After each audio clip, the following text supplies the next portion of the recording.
And yes, directly over the last, especially the last decade, the employees at Air Canada and the ones that ended up at Avios have made a number of sacrifices to make sure that the airline kept going. And since the sale of the heavy maintenance division to Avios, we've been working with Air Canada and Avios to try to make sure that they continue operating in all of those cities. And it's been a difficult time in the industry, yes, no doubt. Okay, thank you. Last week, when Air Canada was here, I asked them directly regarding, as they go forward and what they see as opportunities in possibly bringing others to. The assets are there for Avios, like you've indicated. The facilities are there, and above all, the workforce is there. The skilled work, the labor pools are there in these centers. They indicated a desire to find somebody that would potentially be able to move into those facilities and continue going forward. Are you also actively looking for those kind of opportunities and possibly even, willing to work alongside Air Canada in attracting somebody who may come forward, an existing company that may come forward and use those facilities in order to create these opportunities and these jobs again in Canada? Yes, certainly. And are you actively involved in that? Yes, we are. You are. So you would be very, very open to a new group. You had actually indicated to Mr. Poilievre that to some degree you're happy to see Avios go. So you'd be very open to another company coming forward and being part of the solution here. Yes, as you indicated, a solution, a long-term solution is what we're looking for. Yeah, and I think that's what everybody's looking for here. We want to see a long-term solution to this too. I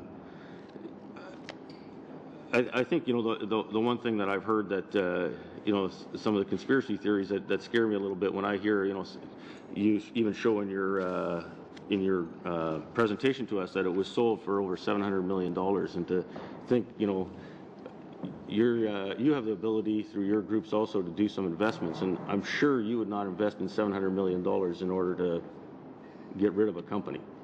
Would that be something that you characterize as something that you would be involved in?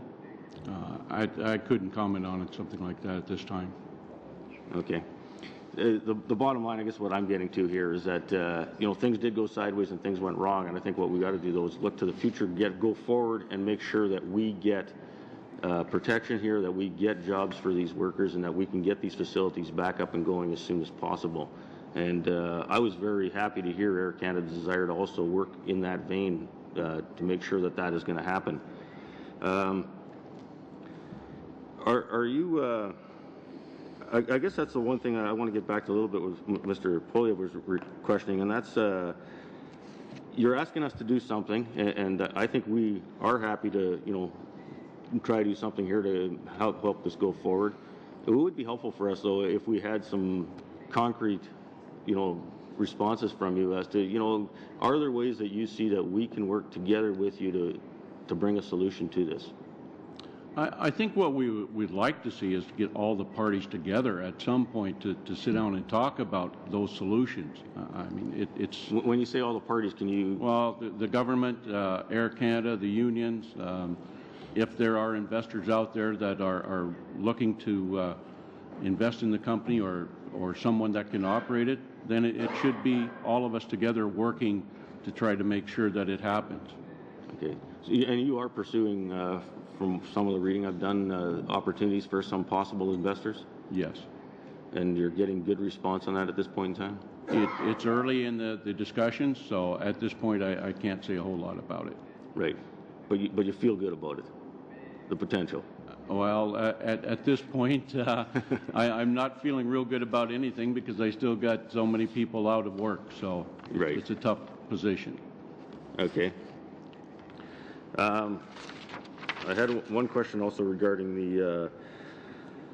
the announcement of the 2,600 jobs and the loss of them. Those workers, those that have been trained and have those technical skills, from your conversations with them, is there a desire to start up again, to have a fresh beginning, and to have an opportunity to work in the centers that they're in and in the positions that they're in? sure, the vast majority of them would like to do that. I mean, as we talked about earlier, a decade of things being totally negative and a real sort of trying time has definitely caused some people to start looking for other employment, which is part of, or one of our fears, is that if we don't do something quickly with this and move on, that we will lose the people that have that technology and training, because they'll have to move on to something else. So, but to your question, yes, I think the majority of the people would be willing. It's been their life, it's been what they've trained for, and what they would like to continue doing. Okay, but there are some you're getting a sense of that they're already finding other opportunities then? I think that they have no choice. I mean, because they're not getting money from anywhere, they've obviously had to start looking for places for any type of work to pay their bills and keep their kids fed and clothed. So, Great. Thank you. Before I recognize Ms. Chow, is there, what's the average age of the people in your organization as far as the age? Are they all like under 40, over 40? The Avios group would probably be under 40 as a whole. Okay, good. Ms. Chow. It's only January 2011 that the Canadian Industrial Labour Board recognized Avios as a separate legal entity from Air Canada, because Air Canada, all the workers came from Air Canada, right? The Air Canada started branding in 2000, its maintenance, repair, and overhaul operations as a separate entity, and in 2004 transformed it into a dependent legal entity, and then in 2007 sold it off. And then in 2008, the new entity was rebranded Avios. So really, technically, the workers really belong to Air Canada. So I have a concrete proposal. I don't know whether you agree with it or not. Do you think the Government of Canada should tighten the Air Canada Participation Act to mandate Air Canada to rehire its 2,600 heavy maintenance workers, and also prevent Air Canada from sending jobs to outside Canada? Because there's a debate right now whether the Participation Act is worth the paper it's written on. Now, Chuck Straw and all the various ministers, when they came in front of the committee, and even in the House of Commons on March 2nd, 2001, in answering the question to Thomas Mulcair, 2011, in answering the question to Thomas Mulcair, it said there would not be, this is the Chuck Straw, at the time Minister of Transport, said there would not be any job losses. Air Canada said it's going to maintain its overhauled centres in Winnipeg, Mississauga, and Montreal. No job loss is a good thing, etc. Right? So they've been promised the workers over and over and over again that the law is going to protect them. Well, if they're now saying, "Oh, sorry, the law doesn't protect you," you can't have it both ways. You said it did for what, 8, 10 years? Now you said, "Oh, sorry, it doesn't." Well, then shouldn't the law be amended to make sure the workers get rehired by Air Canada, and also that prevent Air Canada from sending jobs outside U.S. At the seat over there where Mr. Atkinson was sitting, I asked precisely, are you, and actually my colleagues also asked, are you planning to send some jobs to U.S.? Got to dance around. We don't know. We may have to. How many? We're not sure. So I can just see it coming that a lot of the jobs that are highly trained, good-paying jobs are going to go down to the States. So is that something that's what you're asking for the government to do? Because it wasn't clear in some of your answers. If the law doesn't protect you right now, change the law. Is that what you're asking for? Whoever wants to answer the question, whether it's Mr. Ekman or Mr. Atkinson or Mr. Poirier. Écoutez, Madame Chow, je pense que vous mettez direct le point sur le bon bobo. Vous avez le ministre Flaherty, on recule pas en 88, là, on recule l'année passée. Là. qui dit que présentement, Air Canada suivait la loi à cause que ses subsidiaires, c'est comme ça qu'on appelle ça, qui étaient Avios, étaient dans ces installations-là. Ils ne sont plus là. On ne recule pas en 88, là, on recule à peu près là, 1 an. Là. On a M. Pigeon, dont l'avis juridique présentement qui est sorti au niveau du gouvernement, qui disait qu'on ne sait pas, c'est un centre de révision. OK? Mais M. Pigeon, en 2006, pas en 2004, en 2006, disait que ACTS, qui était rendu une division autre qu'Air Canada, devait se conformer au niveau de la loi. Si vous voulez, je peux vous lire vraiment les bonnes paroles, mais je vous en donnerai une copie par la suite. Écoutez, le gouvernement... OK, c'est bon. Le gouvernement, présentement, il a une responsabilité. Que ça soit Avios, que ça soit Lufthansa Technique, que ça soit la compagnie que vous voulez, il faut qu'Air Canada garantisse les contrats. Il n'y aura aucun investisseur qui va rentrer ici si Air Canada ne garantit pas ces contrats-là et que ça soit fait dans ces villes-là. C'est l'esprit de la loi. Il faut que le travail reste dans ces installations-là.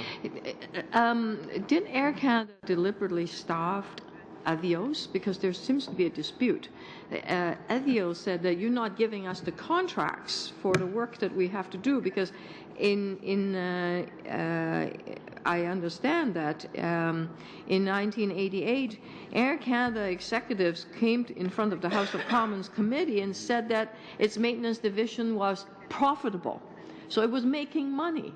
How do you run a company when it was making money when you received it into the ground at the end of the day? So is it true that some of the contracts that should have been given to Avios wasn't given? Because that was one of the accusations. So Air Canada was deliberately trying to staff Avios. Oui. Is that the case? Je vais laisser mon collègue de Winnipeg répondre à cette question-là.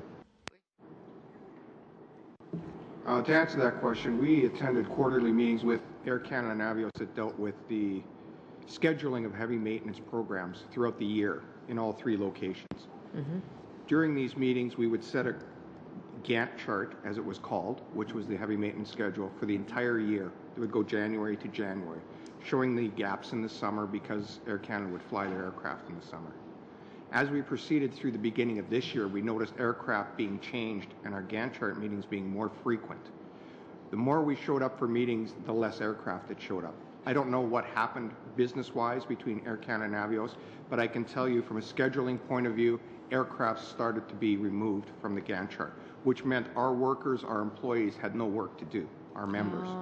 Our members had no ability to do any aircraft, and the white space, as we called it, which is no aircraft available within the locations, started to grow. This led to the subsequent CCAA application. Thank you. I have to interrupt there. Monsieur Gord. Merci, Monsieur le Président. C'est au témoin d'être ici ce matin. Je vais peut-être parler à M. Poirier et M. Brousseau.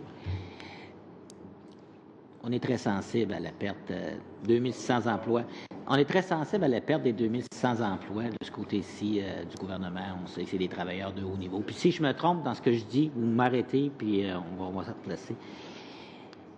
On sait que c'est des ingénieurs, on sait que c'est des travailleurs spécialisés. En fin de semaine, je pense que vous avez participé à une initiative, à une foire d'emploi pour aider certaines personnes. La foire d'emploi n'a pas été organisée par nous, a été organisée, je pense, au niveau de la direction d'Avios, des anciens de la direction d'Avios. Ça n'a pas été organisé par nous, mais c'est correct. C'est correct, OK. Ouais. On a organisé une, nous autres aussi, avec le CAMAC, là, ça s'en vient, là, le Centre d'adaptation des métiers de la main-d'œuvre au Québec, qui va organiser comme une foire d'emploi avec les employeurs en besoin. Ça, c'est pour adresser l'aspect de nos membres qui ne travaillent pas. C'est pas pour adresser le reste, le concept de quoi on parle ce matin. On a des gens dans la rue qui travaillent pas. C'est des familles, ça va prendre des années puis des années avant qu'ils s'en remettent. Ça handicape les générations futures. Les bancs d'école en aéronautique vont se vider. Faut qu'on fasse de quoi. On accepte toutes les initiatives qui peuvent aider ces travailleurs. Je suis bien d'accord avec vous.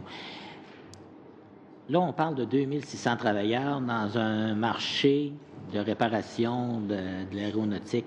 Ces 2600 travailleurs-là représentent quel pourcentage de l'ensemble de tous les employés au Canada qui travaillent dans le même secteur?